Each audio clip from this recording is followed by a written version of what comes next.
ചോറും കറികളും മുതല് പച്ചവെള്ളത്തിന്റെ വരെ സാമ്പിൾ എടുത്തോണം. ശരി സാർ. സാറിന് നേരത്തെ അറിയാവരെ? നടത്തിപ്പുകാരിയായ അമൃതയെ നന്നായിട്ട് അറിയാം എനിക്ക്.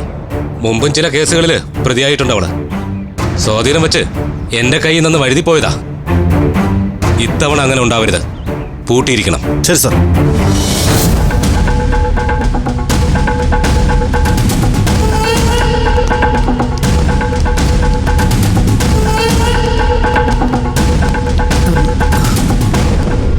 ഫുഡൊന്നും മാറ്റാൻ പറ്റിയില്ല. ഏതിലാ? കരിങ്ങാലി വെള്ളത്തില്.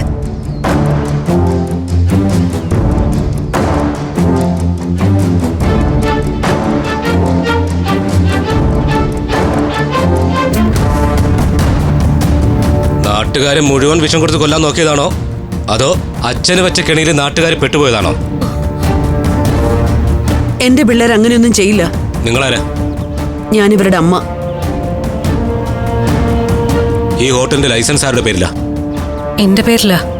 നീ പണ്ടേ പോലീസിന്റെ നോട്ടപ്പുള്ളിയാ.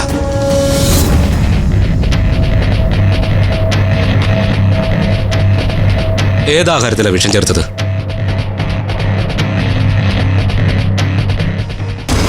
ആഹാരം ഞങ്ങൾക്ക് ഈശ്വരനാ.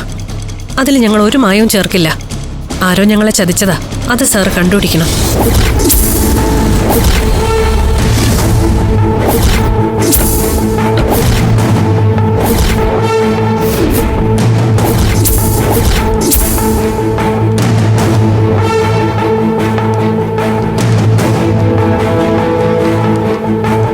ഞങ്ങൾ ഭക്ഷ്യസുരക്ഷാ വകുപ്പിൽ നിന്നാണ്. നിങ്ങളുടെ കിച്ചൺ എവിടെയാ? ഞങ്ങൾക്ക് ആഹാര സാധനങ്ങൾ പരിശോധിക്കണം. അങ്ങനെ ഓടി വന്ന് പരിശോധിക്കാനൊന്നും പറ്റില്ല. പരിശോധിക്കട്ടെ. ഉപ്പ് തൊട്ട് കർപ്പൂരം വരെ പരിശോധിക്കട്ടെ. അരിയും ആഹാര സാധനങ്ങളും എല്ലാം പരിശോധിക്കണം സർ. ഞങ്ങൾക്ക് ഒന്നും മറച്ചു വെക്കാനില്ല. മോളിങ് വന്നേ, ഒരു കാര്യം പറയട്ടെ. എന്താ? ഇവിടെ ഒളിയും മറയൊന്നുമില്ല. അഖിലേ, ഇവർക്ക് അടുക്കള കാണിച്ചു കൊടുക്ക. വരൂ.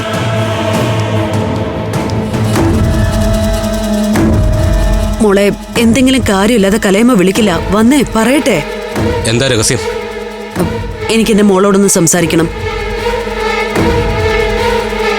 നിന്നെ കണ്ടിട്ടൊരു കള്ള ലക്ഷണം ഉണ്ടല്ലോടാ.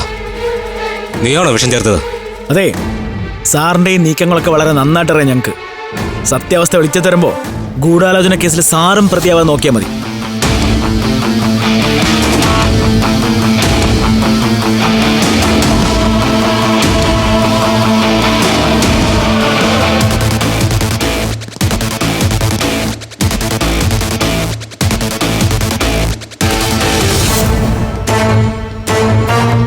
എവിടെയാ കിച്ചൺ? ആ, കിച്ചൺ ദാ അവിടെയാ. നിങ്ങൾ ഇവിടെ നിന്നാൽ മതി. ഞങ്ങളുടെ അനുവാദം ഇല്ലാതെ ഒരാളെ ഒരു കാര്യം ചെയ്യാൻ അനുവദിക്കരുത്.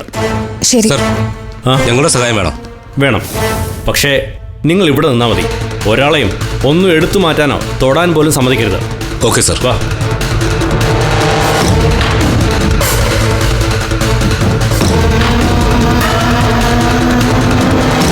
മോളെ, നീ ആ സിഐയുടെ സംസാര രീതി ശ്രദ്ധിച്ചോ? അത് കുഴപ്പമാ. നിന്നെ കേസിൽ പെടുത്താനുള്ള ഒരു ഉദ്ദേശം അയാൾക്കുണ്ട്. ഞാൻ തെറ്റൊന്നും ചെയ്തിട്ടില്ല. എനിക്കെതിരെ എന്ത് കേസെടുത്താലും അത് ശരിയല്ലാന്ന് തെളിയിക്കാൻ എനിക്ക് പറ്റും. അതൊക്കെ പിന്നീടല്ലേ. ഇപ്പൊ ഒരു അറസ്റ്റ് ഒഴിവാക്കണം, അതാണ് വേണ്ടത്. അല്ല, എന്നെ അറസ്റ്റ് ചെയ്യേണ്ട കാര്യം എന്താ? ഞാൻ എന്ത് തെറ്റാ ചെയ്തേ? തെറ്റും ശരിയും ഒന്നും ആലോചിക്കാനുള്ള സമയമല്ല ഇപ്പോ. ഈ ഹോട്ടലിന്റെ ലൈസൻസ് മോളുടെ പേരിലാ. ഭക്ഷ്യവിഷബാധ ഉണ്ടായ സ്ഥിതിക്ക് സ്വാഭാവികമായും അതിന്റെ ഉത്തരവാദിത്വം മോൾക്കാണ്. അറസ്റ്റ് ചെയ്യാനും ചോദ്യം ചെയ്യാനും പോലീസിന് അധികാരമുണ്ട്. അറസ്റ്റ് ചെയ്ത 24 മണിക്കൂറിനുള്ളിൽ കോടതിയിൽ ഹാജരാക്കും. കോടതി മിനിമം 15 ദിവസത്തേക്കെങ്കിലും റിമാൻഡ് ചെയ്യും. ജയിലിൽ പോകാതെ നോക്കണം അമൃതേ. അതാണ് ആദ്യം ചെയ്യേണ്ടത്. അതിനിപ്പോ ഞാനെന്താ ചെയ്യണ്ടേ? മോളെ, പെട്ടെന്ന് ചെന്ന് എന്റെ കാറിലോട്ട് കയറ്. എത്രയും പെട്ടെന്ന് നിന്നെ എനിക്ക് ഇവിടുന്ന് രക്ഷപ്പെടുത്തണം. പോലീസുകാർക്ക് വിട്ടു കൊടുക്കില്ല ഞാൻ നിന്നെ. ഞാൻ മാത്രം രക്ഷപ്പെട്ടോണ്ട് എന്താ കാര്യം? എന്നെ കാണാതായ പോലീസുകാര് അനിയത്തിമാരെ ചോദ്യം ചെയ്യില്ലേ? അവരെ സ്റ്റേഷനിലേക്ക് കൊണ്ടുപോയില്ലേ? അതൊന്നും ഇപ്പൊ ആലോചിക്കണ്ട. നിന്റെ സുരക്ഷയാണ് എനിക്ക് പ്രധാനം. അഖിലെ ആരാധ്യൊക്കെ ചോദ്യം ചെയ്തിട്ടങ്ങ് വിട്ടയക്കും. അതുപോലല്ല നിന്നെ. ഹോട്ടലിന്റെ ലൈസൻസ് നിന്റെ പേരില. പ്രതിയാവുന്നത് നീ ആയിരിക്കും. അത് നമുക്ക് ഒഴിവാക്കണം. അങ്ങനെ ഒളിച്ചോടാനൊന്നും ഞാൻ തയ്യാറല്ല. മോളെ, ഇത് ഒളിച്ചോടലൊന്നും അല്ല, തൽക്കാലത്തേക്ക് പോലീസിന്റെ കണ്ണി പെടാതെ കലയമ്മ മോളെ മാറ്റി നിർത്താം. പിന്നെ വക്കീലിനെ കണ്ട് ഒരു മുൻകൂർ ജാമ്യത്തിന് അപേക്ഷിക്കാം. അതിനുള്ള എല്ലാ ഏർപ്പാടുകളും ഞാൻ ചെയ്തോളാം. ഇപ്പൊ ഇവിടുന്ന് മാറുന്നതാണ് ബുദ്ധി. മോള് ചെന്ന് കാറിൽ കയറി. ബാക്കി എന്ത് വന്നാലും കലയമ്മ നോക്കിക്കോളാം.